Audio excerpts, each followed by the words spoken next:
Hilton brings you new ways to stay, with experiences that let you capture the glory days. Introducing the Graduate Hotels. Each inspired by local college towns, these stays are always original and never boring. Get in touch with traditions all across the country and enjoy a stay that's a class above the rest. Book at Graduate Hotels with Hilton Honors Points at Hilton.com. It's a win-win. Hilton, for the stay.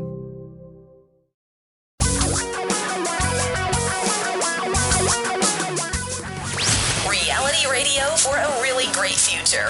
We're talking real money. Best laid plans. You've heard of best laid plans.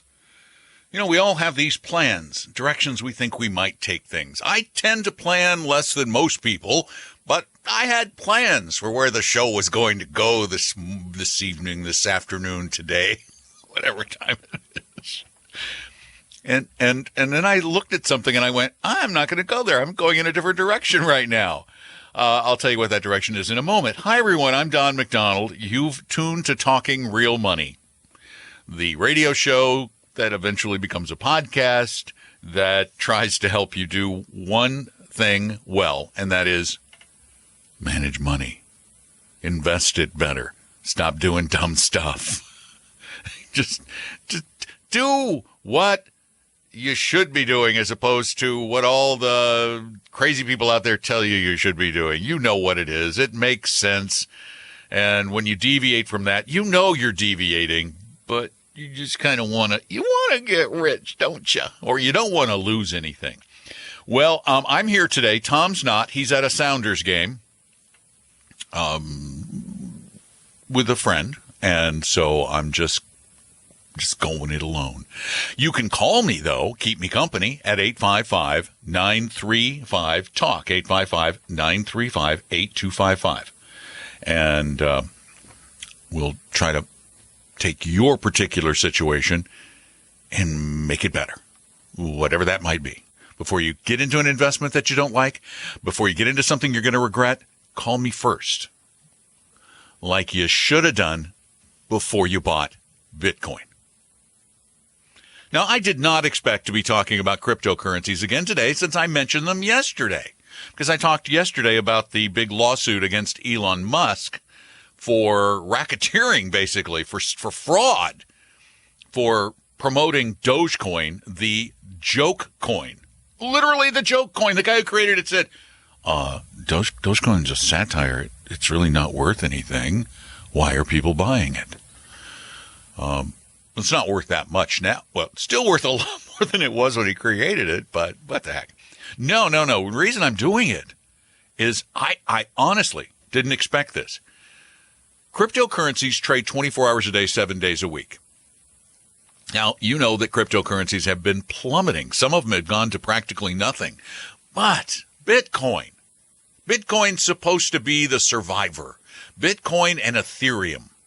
They're supposed to be the big ones out of the 10,000 cryptos out there. 10,000 cryptos. How many currencies are there in the world, for heaven's sake? Well, anyway, I've never seen anything like this. Honestly, this is not hyperbole. I have never seen anything like this. Bitcoin, right this minute, as I am speaking these words on a Saturday afternoon, is down $2,500 per Bitcoin. Down 12% just today. That's just today. Let's just go back the last 5 days. 5 days ago, it was worth over $23,000. Now today it's worth $18,000. That's in 5 days.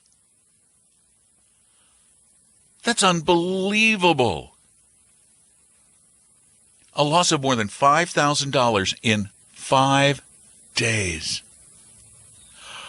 Holy moly, what's that as a percentage? Let's see. It's down 22% in 5 days. Go back a little further even. Let's just go back a month, and it's down 40%. Go back to the beginning of the year, and it's off 61%.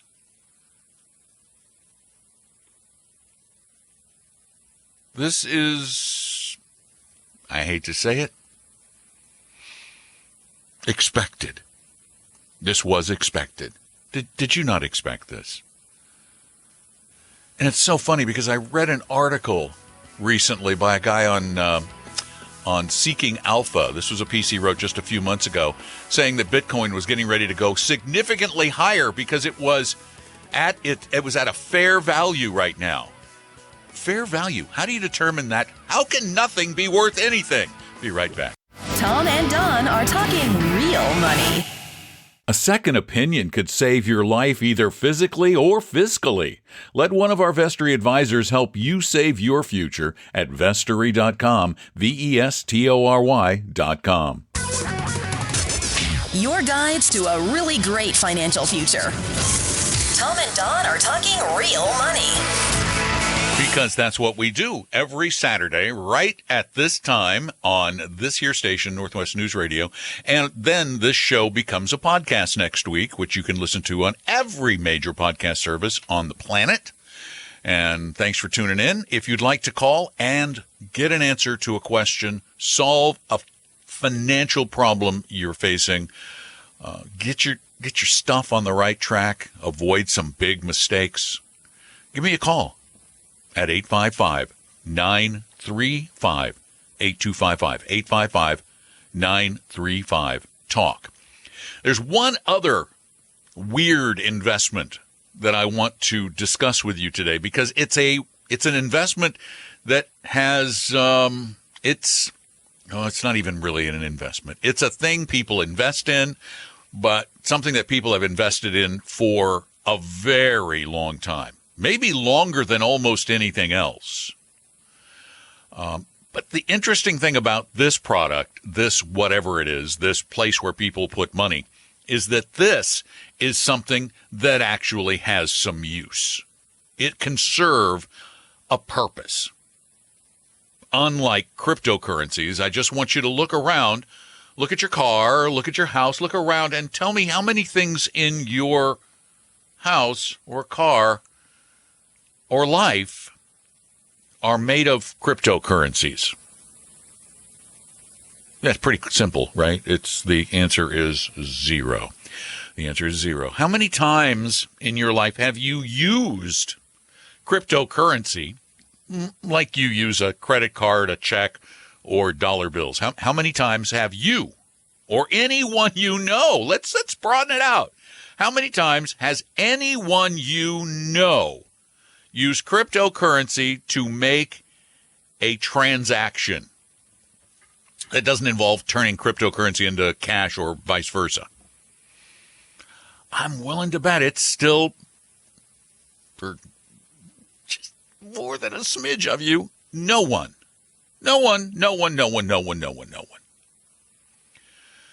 Yet we keep buying these things that don't really serve much of a purpose. Now, this other thing I'm talking about, there's a lot of interest right now. We're hearing more and more of it all the time from people. This is the end of the world. The market is collapsing. Everything is going to HE double hockey sticks, as my grandma used to say, in a handbasket. And I am going to go somewhere safe because I believe the world is going to come to an end. There's a lot of apocalyptic talk, and it happens almost every time the stock market really gets beaten back and when, fuel prices are up and inflation is bad and there's a war somewhere. Every time this happens, people start talking apocalypse. You hear a lot of apocalyptic talk. Oh my gosh, the world is going to end. Well, we've been hearing and recording, by the way, apocalyptic talk for about 2,000 years. Because the apocalypse came into real vogue around the time of Christ.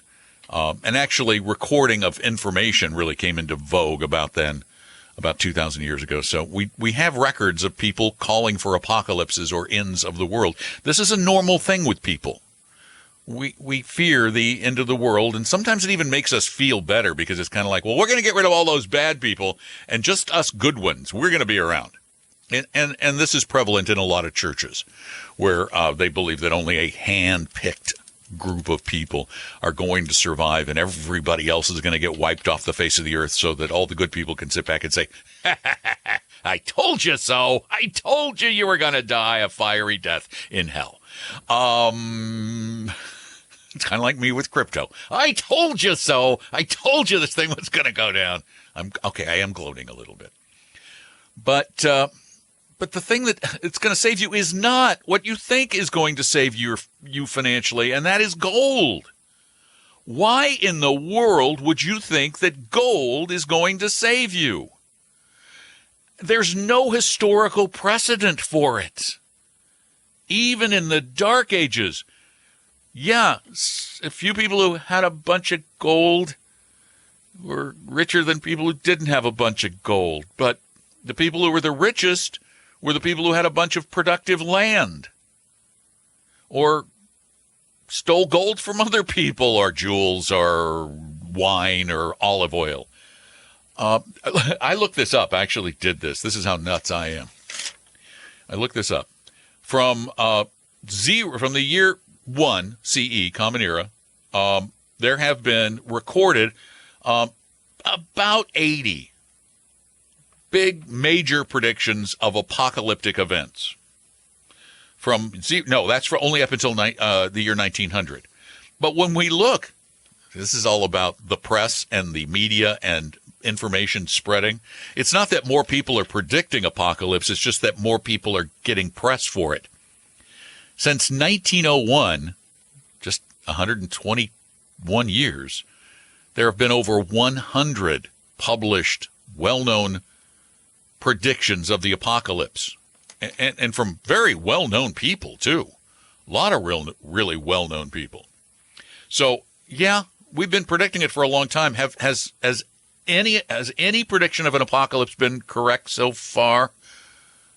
Then what makes you think the next one's going to be? And then let's take that argument one step farther. If there is an end-of-the-world style event or just a really, really, really horrible thing where every government on the planet collapses, nobody's accepting currencies, nobody's accepting credit cards, the computers don't work, so therefore no one is accepting cryptocurrency, which isn't much different than today's situation, so that's not unusual.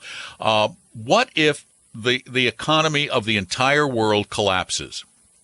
That's the biggest argument for gold. That really is, these days, that's the biggest argument for gold. Are you going to want gold for anything? What are you going to do with it? I mean, yeah, they use it to make computers and jewelry. Are you going to, if the world is ending, no one is selling anything, you have to, you just barely can sustain your life. You're living a sustenance existence. And somebody has a big old pile of potatoes and you are starving. Do you believe they're going to trade you those potatoes for some gold? I wouldn't. I would not. So it's a lousy argument. This end-of-the-world argument is lousy. So let's look at the other argument for gold. What is that? Gold is an inflation hedge. Okay. If your goal is to make no money over time, gold will definitely accomplish that. That's the only thing it really does. Because if you look back, and you can look back thousands of years and discover that most items that people have purchased that are similar to today's items sold for the same amount of gold then as they do now. I mean, another great example is when you look back at the big spike. Remember when gold was really hot in the 80s and it spiked up to like $800? I think it was 81. Adjusted for inflation, that ounce of gold in 81 was worth a little bit more actually quite a bit more, than an ounce of gold today. So adjusted for inflation over that period of time, you would have lost money. Now, there have been periods where you made a lot of money in gold. There have also been periods where you lost a lot. That's the volatile, speculative nature of it. But as an investment, it doesn't pass the test. Tom and Don are talking real money.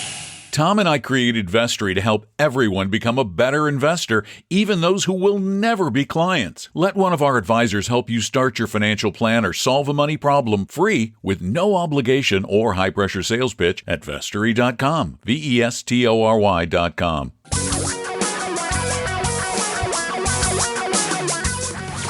Reality radio for a really great future.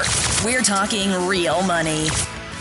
Hey everybody, Don McDonald here. Glad you're there. If you have some money issues that you would like to address, a financial question that you'd like to get a little help answering, a plan you'd like to institute, you're freaked out about the stock market, you're freaked out about the crypto market, whatever it is, I'm here alone. No Tom. So give me a call at 855-935-8255. And as it's early going, as is typical in the early going, we got a lot of lines open, so give me a call. Now, I want to bring this whole thing full circle because, you know, the crypto gold thing is actually very similar. It's really similar, and I have a theory. I don't know that this theory is true, but I have a theory because there is a finite amount of capital available out there. Now, that finite amount of capital was dramatically inflated during COVID as money was just handed out and taxes were not increased proportionately to pay for all that money. You know, that's why the economy looked so good in early 2021 because all this money poured into it. That's why people were doing dumb things like playing meme stocks, buying cryptocurrencies. But remember, cryptocurrencies have been around for a little over a decade. And I find it fascinating because I was talking about gold and how gold has not made anyone money, real money, past inflation. Excuse me. In September of 2011, an ounce of gold, actual, not adjusted for inflation, sold for about $1,860, about $1,860. Right now, gold sells for about $1,840, or about $1,840 an ounce. That is an actual loss. If you factor inflation in, that's a pretty dramatic loss. And it shows how you can hold this for a long time and lose money. It's rare that you hold a diversified portfolio of stocks for a long period of time and lose money. It just rarely happens. Over 5 years, a few times. Over 10, almost never. Over 20, I don't think I've ever seen it. I'm pretty sure I haven't seen it. But here's what I think may have been happening is that all of those who are looking for a alternative to investing in stocks or bonds for whatever reason, and there are a myriad of reasons.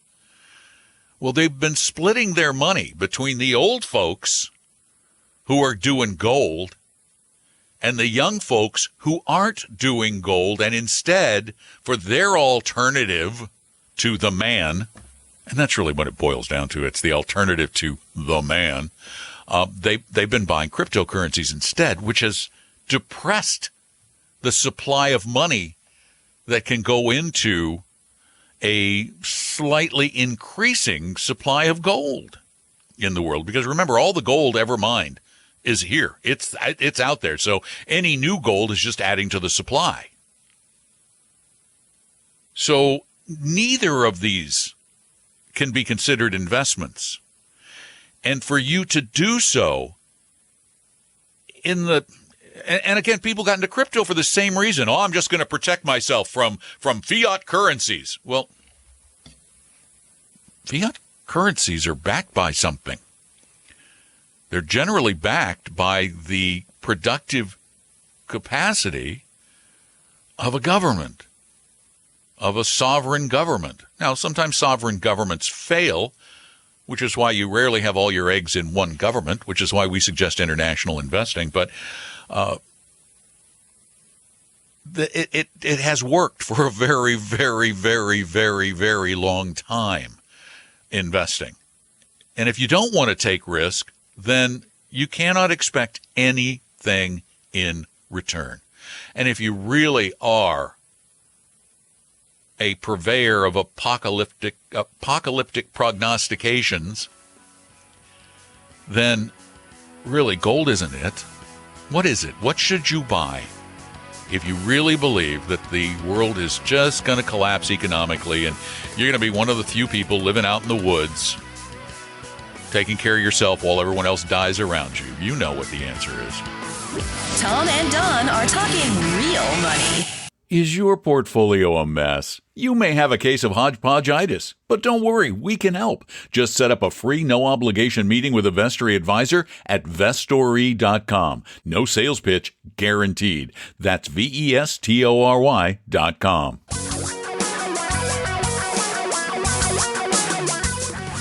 Reality radio for a really great future. We're talking real money. Hey, hi, welcome back to the show. I'm Don. Tom is taking the day off, and so it's you and me alone. Well, okay, we have a few thousand friends listening, but we're just going to hang out together. So give me a call at 855-935-8255. 855-935-8255 spells talk. And that number also works 24/7 so that you can call questions in even when we're not on the air taking them live, and then we try to answer those later if all goes well. Now, sometimes there are little technical glitches, but we do take calls off the air and answer them in the show and in the podcast. And we got, I'll tell you a story.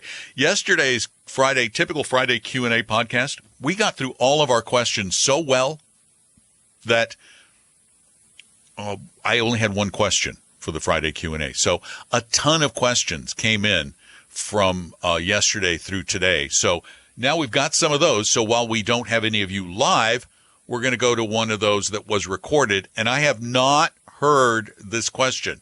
I am literally playing it for the first time right now. So I'll be as surprised as you are.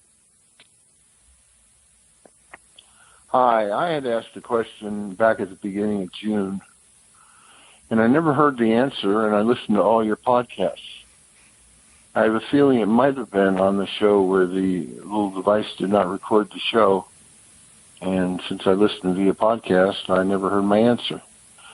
And since you're out of questions, I thought I'd throw this at you, and you can use it as a comment as you wish. Okay, I'm ready. What you were discussing at the time was a concept of, if I invest in the market and the market drops, how long might I have to wait to get back to my original balance? Mm-hmm. And I had two questions about that. You said that the amount was just a little bit shy of 20 years in the worst case. And the question I had was, which 20 years was that? Was that like 1945 to 1965? Or was it, what period of 20 years did you find was the one that took the longest to return to its original balance? And then the second question is, whatever period of time that was, how does inflation impact the period of time? Because over a long period of time, like 20 years, you're going to have some inflation. And as far as I could tell, you were talking like nominal values. So if you put $100,000 in, the market drops and comes back in 20 years to 100,000, those aren't the same $100,000 you put in. They're the same number of them, they aren't worth as much. So how long does it take to get back to the inflation-adjusted value that you started with? And then the other question, of course, is which is the 20-year period you were referring to? Okay. Thanks very much. I'll listen. All right. Keep up the good work. Have a great day. I'm going to try and answer it for you right now. I honestly don't remember the question, but I can guess as to when that period. I don't think there's ever been a 20-year period where it took 20 years to get back to break even. I don't think that's ever happened. I think there may have been a period in excess of 10 years if you had let's just look at the S&P 500 though, because we need a long history for that. So let me just do a little looking here. As I said, I did not see this in advance, so I'm going to pull the S&P 500 up. And I believe the period is probably the longest period. It's probably after the Great Depression, prior to World War II. Yeah, the longest period I can see for the S&P 500 to get back to a break-even was about 13 years, almost 14 years, about 14 years. Let's say 14 years. That's the biggest one I can find. Now, we may have been speaking off the cuff a little bit, saying we've never seen a period longer than 20 years. That makes sense. That we would say something like that, because I said it today, I've never seen a period of longer than 20 years. Just never, ever seen it. And as for inflation, in that period, there was no inflation. As a matter of fact, if you calculate in deflation, the break-even was probably much earlier than 1943. So it'd be from 1929 to 1943, but if you factor in deflation, that would have probably been a lot earlier. But that was a weird time. Tom and Don are talking real money. Is your portfolio a mess? You may have a case of hodgepodgeitis, but don't worry, we can help. Just set up a free, no-obligation meeting with a Vestory advisor at Vestory.com. No sales pitch, guaranteed. That's Vestory.com. Your guides to a really great financial future. Tom and Don are talking real money. All right, finally, you grew tired of me blathering, and we're going to actually talk. 855-935-TALK. That's our phone number, 855-935-8255. I'm Don McDonald. Tom's away for the day, and Brian, you're up next on Talking Real Money. Hey, Brian. What's up?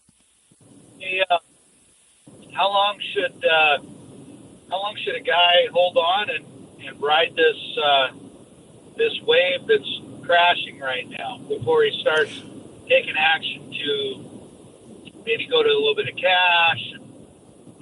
Which I hope you're talking about the stock market wave and not the crypto wave, right? Yes, that is correct. Okay. I've got a mix of mutual funds, stocks, bonds, index funds. It's being managed by the big. But I'm down 25% from my high this year. How long should I wait to make a change? Okay, you said you're with. I didn't hear. You cut out when you said I'm with the big F. The big F, as in the state of Washington. That big F. No, the big F is in the state of investment firms. Oh, you mean like Fidelity? Boston. Fidelity. Yeah. Okay, we could. Yeah, Fidelity. I didn't know if you were talking about Ken Fisher or Fidelity, because Ken Fisher is actually like one of the largest investment advisors, but Fidelity is one of the largest firms, period, in finance. Are they managing your portfolio for you? Are they giving you advice? Yes. They're it as wealth managers. Okay, so you're paying them a fee for that in addition to the fund fees you pay for the funds. That's true. Got it. Okay, do me a favor. Don't tell me what the index fund. What? Most of my life investing, I've done my own. This last year, I decided to let them manage it because my wife's work investment funds were through them, and it just made sense to get under one roof, so to speak. Sure. And I just wanted to give it a test and see how it worked. We Okay. did get a That's why break manage. Oh, no. I am not criticizing your decision at all. I think that you are wise to try and find some help. The problem is sometimes the help that's provided by some of these firms, like Fidelity, like even Vanguard, their help is actually sometimes worse than no help at all. So that's why I want to know if you can remember any of the names of the mutual funds you are in that are not index funds. Well, I can tell you this. They all start with the name Fidelity. Okay, but do some of these Fidelity funds, are some of these Fidelity funds things like Magellan or Contra or Growth and Income or any of those? Yes. Okay, then they put you in actively managed funds. Now, do you know what your asset allocation is? I can't tell you right off the top of my head. Roughly? It's kind of a knee-jerk call. I apologize. Okay. No. Don't apologize. Don't apologize. This is stuff people generally don't have when they're in the car. I get it. I never carry my portfolios around in the car. Well, I guess I could look them up, but I'd be driving. But here's my guess. If looking at a 25% decline in this particular market, that's extreme. If you have a semi-balanced portfolio. I mean, Tom and I last week looked at our portfolios, and our typical portfolio is about 60% stocks and about 40% bonds, with a little real estate thrown in, and we overweight small cap, things like that, which is actually a good thing. We overweight small cap value, and that has led to better performance because those kind of stocks have not done as badly. But my guess is there's something awry in your allocation, because your return right now if it's around 60-40, which is a pretty typical American portfolio, and we're just talking year to date, you should be looking at a loss of less than 10%. Even if you were 100% equities and properly diversified in index products, 100% equities with index products like we use where we tilt to value and we tilt to small, you're looking at about a 10%. Not 25. They're doing something that is very aggressive, and I hate the fact that they're using actively managed funds. Active managers provide you with nothing. Nothing. There is no evidence that an active manager provides anything except higher expenses, which draw down your return. So my thinking is you'd probably be better off if you just yanked this whole thing and created your own portfolio that was properly diversified for your risk needs and tolerance using just index funds, even if those index funds were from Fidelity. I'd just stop. Their managers think their fund managers and their money managers, their advisors, think that there's a smarter way to invest. And the smartest way to invest is to follow the academic evidence that does not support active management. Yes. Well, I used to, in my younger days, do all my own management, and I would only make a trade if something was really going to heck in a handbasket, other than once a year. Once a year I would review, see how my funds were compared to the rest of the market, make any slight adjustments or adjustments based on that. And I did pretty good for... Yeah, see, we don't even believe... We don't even believe in that. We believe that you should build a portfolio that was right to begin with, that is all index-based, that takes into account all of these academic bents. They call them factors.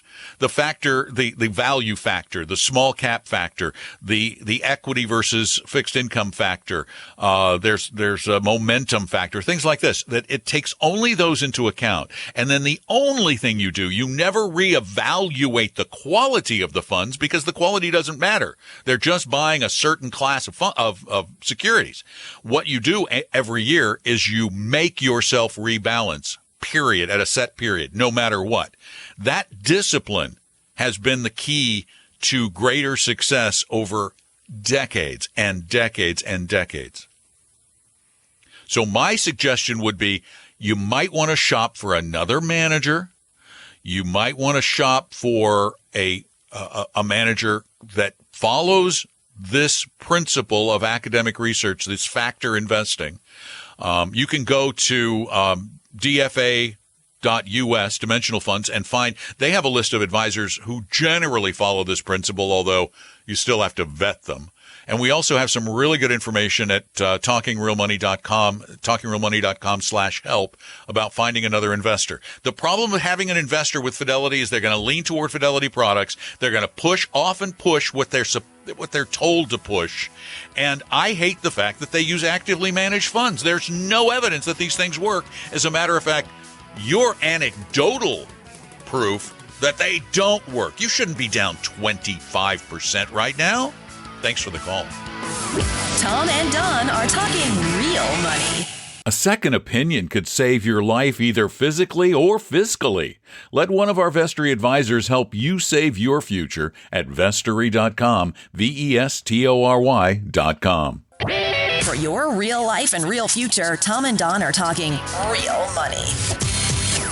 25% is so out of whack. I mean, even if you just had all of your money in the Vanguard Total World Stock Index, which because it's a pure index and it doesn't overweight some of the things we'd like to see you overweight, it's almost wholly in those giant blue chip stocks that did so badly, the big tech stocks and the like. But it's only down year to date about 22%. So even there, you're paying more for it. That's just the pity. If you would like to have somebody look at your portfolio, and I swear to you, they will not pressure you to buy our services. They work for us. Tom and I tell them how they should do this. Go to our advisors at Vestory by Appella. Just call them and set up an appointment. No obligation, no fee, no sales pitch. Vestory.com. We hope you realize that the information provided on Talking Real Money is for informational, educational, and hopefully enjoyable purposes only. Providing personalized financial planning or investing advice takes time, so please consult with a really good fee-only fiduciary investment, tax, or legal advisor. We know a good one. Investing must always involve risk. In other words, you can and probably will lose money at times. Also, as much as you want it, no one can accurately and consistently predict the future, so past performance doesn't tell you a darn thing about what the future will bring. Unlike many other programs that say something similar, Talking Real Money is not trying to get you to buy or sell any financial product or securities. Instead, the program is provided as a public service by Appella Capital, a fee-only registered investment advisor. Thanks for listening, and please visit talkingrealmoney.com for more information and disclosures. Are we done now?